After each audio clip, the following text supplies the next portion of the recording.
ہوتی تھی.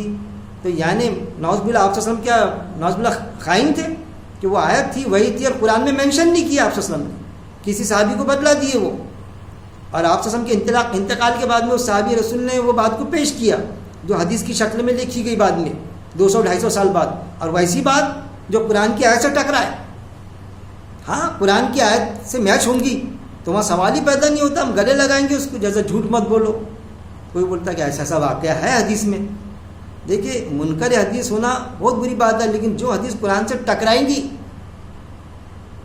تو وہ تو ریجیکٹ ہی ہوں گی.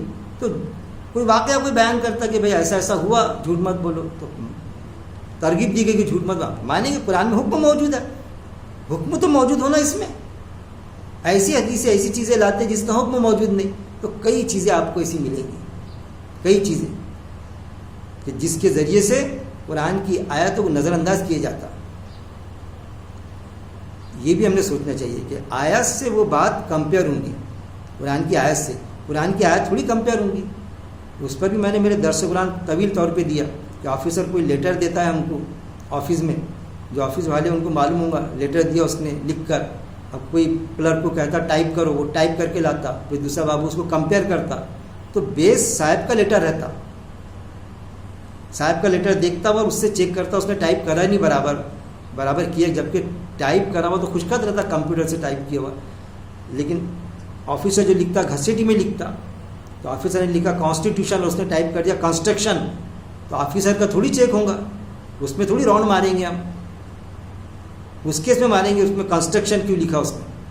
بیس ہمارا رہے گا آفیسر نے لکھا کانسٹیٹیوشن کریکٹ رہے گا, تو قرآن کی بات کریکٹ رہیں گی, وہ حدیث کریکٹ ہوں گی, وہ اس کو کریکشن کرو, آپ اس کو ریجیکٹ کرو. قرآن کی آیت کو تھوڑی نظر انداز کر سکتے ہم. تو یہ چیزوں کو بھی سمجھنا پڑے گا. تو اس طرح کے خلط ملط کے کام ہوئے, جیسا تہجد کی نماز, اس پر بھی سورہ بنی اسرائیل میں اللہ نے فرما دیا کہ تہجد کی نماز آپ صلی اللہ علیہ وسلم پر زائد نماز, نفل نماز, زائد نماز واجب تھی کہ بھائی وہ پڑھے, یہ صرف آپ کے لیے. کیوں تھی اس کی وجہ بھی بتائی گئی تاکہ آپ کو ہم مقام محمود عطا کریں. ہمارے لیے تو تہجد تھی نہیں, جیسا آپ صلی اللہ علیہ وسلم کو ہمارے لیے 4 بیویاں کرو, اس سے زائد نہیں کرتے آتی بیاق وقت.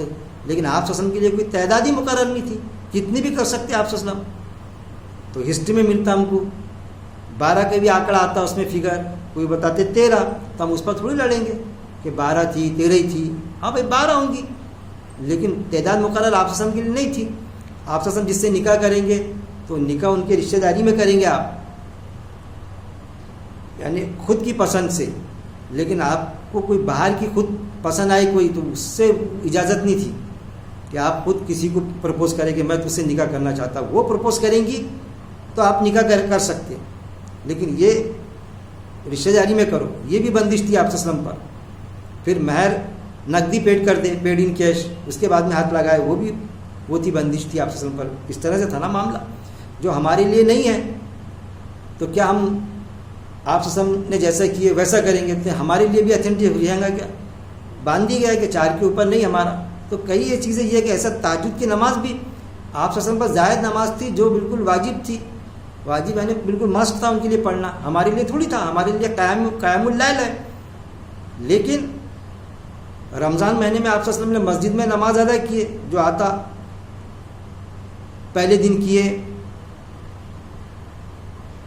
10-12 لوگ آئے, پیچھے جمع ہو گئے, نماز پڑھنے لگے. اب دیکھیے آپ صلی اللہ علیہ وسلم نماز پڑھے تو کوئی جماعت کے ساتھ نماز نہیں پڑھا ہے, آپ خود اپنی پڑھ رہے تھے. اصل میں وہ شکل بتائی جاتی, علماء حضرات نے بتایا کہ وہ تہجد کی شکل تھی جو آپ صلی اللہ علیہ وسلم ادا کر رہے تھے, تو وہ تو ان کے لیے تھی نا, تو مسجد میں کر رہے تھے رمضان میں.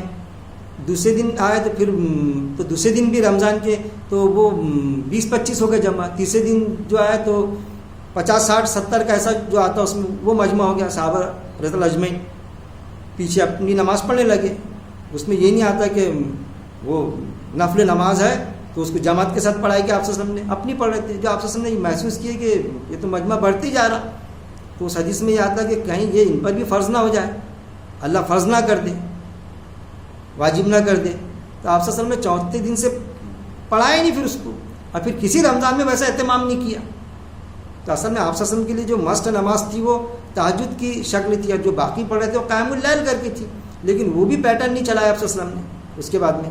لیکن آتا حضرت عمر رضی اللہ عنہ نے بعد میں پھر تہجد کا اہتمام کیا، تو لوگ 20 رکعت، کوئی 8 رکعت، کوئی 10 رکعت تہجد کا اہتمام کیا، مطلب تراویح. ایسا کر کے وہ پیٹرن اختیار کرے، کس لیے کہ بھائی قرآن پڑھے جائے، قرآن پڑھے جاتا اس میں.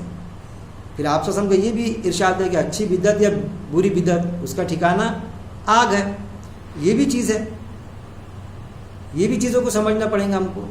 لیکن کچھ ہے قلیل تعداد جو مانتی کہ نہیں یہ تراویح کی نماز ہے ہی نہیں، اصل میں قیام اللیل کریں ہمارے لیے ہے ہی نہیں تراویح. اب درس قرآن دینے والے کوئی شخص کوئی درس قرآن دیتا باقاعدہ، سمجھاتے ہو باتوں کو، لیکن جب خود کسی مسجد میں کے ذمہ دار بنتے وہ، تو پھر وہ لوگوں کو منع کیا جاتا تھا درس قرآن دے کے کہ بھئی تراویح تو ہے ہی نہیں. لیکن وہ جب ذمہ دار بنے مسجد کے، یا ان کے ہاتھ میں کچھ آیا کاروبار، یا انہوں نے مسجد کی بنیاد ڈالی کسی جگہ، تو وہاں پر پھر تراویح ہوتے ہوئے دکھتی، تو پھر سوالیہ نشان بنتا کہ بھائی یہ تراویح کیسا کرا رہے ہیں آپ. تو وہ اس طرح سے جواب دیتے کہ بھئی تراویح نہیں، یہ قیام اللیل ہے اصل میں. اب جو چیز آج بھی خود بتا رہے تھے کہ ہے نہیں، تو اس کا نام بدل کے وہی چیز چلانا جم جائیں گا کیا؟ تو وہ لوگ تو تراویح سمجھیں گے نا اس کو، لوگ تراویح سمجھ کے پڑھ رہے کہ بھائی یہاں تراویح ہوتی، وہ بتا رہے کہ نہیں یہ قیام اللیل تھا. تو آپ صلی اللہ علیہ وسلم نے تو وہ بھی نہیں کیے نا. آپ صلی اللہ علیہ وسلم تو تہجد پڑھ رہے تھے، پیچھے جو پڑھ رہے تھے اپنی اپنی، تو وہ قیام اللیل کر رہے تھے. تو اس چیز سے بھی اجتماعی طور پہ منع کر دیا آپ صلی اللہ علیہ وسلم نے. چوتھے دن آپ آئے نہیں. تو یہ چیزیں ہے کہ وہ یہ ہے مت ملاؤ حق کو باطل کے ساتھ میں. جب تم ایک چیز کو باطل سمجھتے تو وہ پھر اس کو کوئی دوسرا رنگ دے کے آپ اس کو حق کے ساتھ میں ملا کے کیوں یہ کرتے؟ آپ سمجھتے نا کہ نہیں ہے تراویح، تو تراویح پڑھانا، اس کو شکل دینا یہ کہ نہیں یہ قیام اللیل ہے، اور پھر جماعت کے ساتھ میں پڑھانا، تو یہ کہاں کا معاملہ ہے؟ یہ ہو گیا نا حق کے ساتھ میں باطل کو ملانا. باوجود اس کے کہ آپ درس قرآن دیتے، آپ خود اس چیز کو بولتے، لیکن چینج کر کے. تو یہ ہے حق کے ساتھ باطل کو ملانا. جیسا مجھے اب بتانا پڑتا، سمجھانا پڑتا کہ ایک فلم آئی تھی، ایک کسی نے فلم کی پوری اسکرپٹ بنایا تھا، اب کسی نے وہ اسکرپٹ چرا لیا، وہ چرا کے اس کی فلم کے پہلے ہی اس نے اپنا کوئی چھوٹے اسٹار کو لے کے فلم بنا دیا، بالکل وہی اسکرپٹ چرا کے. اب بعد میں وہ فلم آئی تو وہ اتنی نہیں چلی، وہ پہلے والی اس نے اپنی اچھی بزنس کر لی. تو اصل میں وہ چوری کر کے وہ اسکرپٹ چرا کے وہ باطل انداز سے، یعنی وہ سمجھانے کے لیے بتاؤں گا میں آپ کو، تو اس کا نام الگ رکھ کے وہی اسکرپٹ چلا دیا اس نے. تو کیا وہ اوریجنل چیز تھی کیا وہ؟ تو ایک ہوتا حق اور ایک ہوتا باطل. تو حق کے ساتھ میں باطل کو ملانا، نام چینج کر کے، ڈریس چینج کر کے، اور وہی چیز کرنا جس کے لیے اللہ نے منع کیا تھا، اس کو دوسرا نام دے دینا. تو ایسا تھوڑی ہوتا بھائی کہ ایک امام صاحب آئے نماز پڑھائے، تو نماز پڑھائے وہ نفل، اور یہ بولے کہ لوگ یہ سمجھے کہ نہیں وہ فرض پڑھائے انہوں نے، اب وہ نفل پڑھائے، لوگ کچھ بھی سمجھے. واضح کرنا پڑے گا کون سی نماز پڑھا رہے آپ، واضح کرنا پڑے گا کہ آپ عصر کی پڑھا رہے ہیں کہ ظہر کی پڑھا رہے ہیں نماز. بولنا پڑے گا ظہر کی نماز پڑھا رہا ہوں میں، عصر کی نماز پڑھا رہا ہوں میں، لوگوں کو دکھنا چاہیے نا ایسا. تو یہ بھی ایک چیزیں ہیں.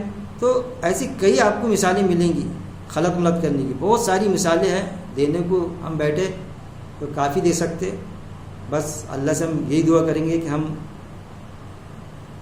قرآن کو ایسا سمجھا دے اللہ تعالیٰ تو جیسا تو سمجھانا چاہتا. اس طرح سے ہم دعا کر کے درس قرآن سنیں گے، مطالعہ قرآن کے مجالس میں شرکت دیں گے، درس قرآن سنیں گے، سنائیں گے بھی، دیں گے بھی درس قرآن، اور یہ دعا کریں کہ ویسا سمجھا دے اور ہم کو عمل پہ ڈال دے مالک، کہ قرآن کی آیت ہمارے کو سمجھ میں آئے اور اس آیت کے مطابق ہم عمل پیرا ہو جائے اور اس پر موت تک کے جمے رہیں. یہی اللہ سے دعا ہے. وآخر الدعوانا ان الحمد للہ رب العالمین.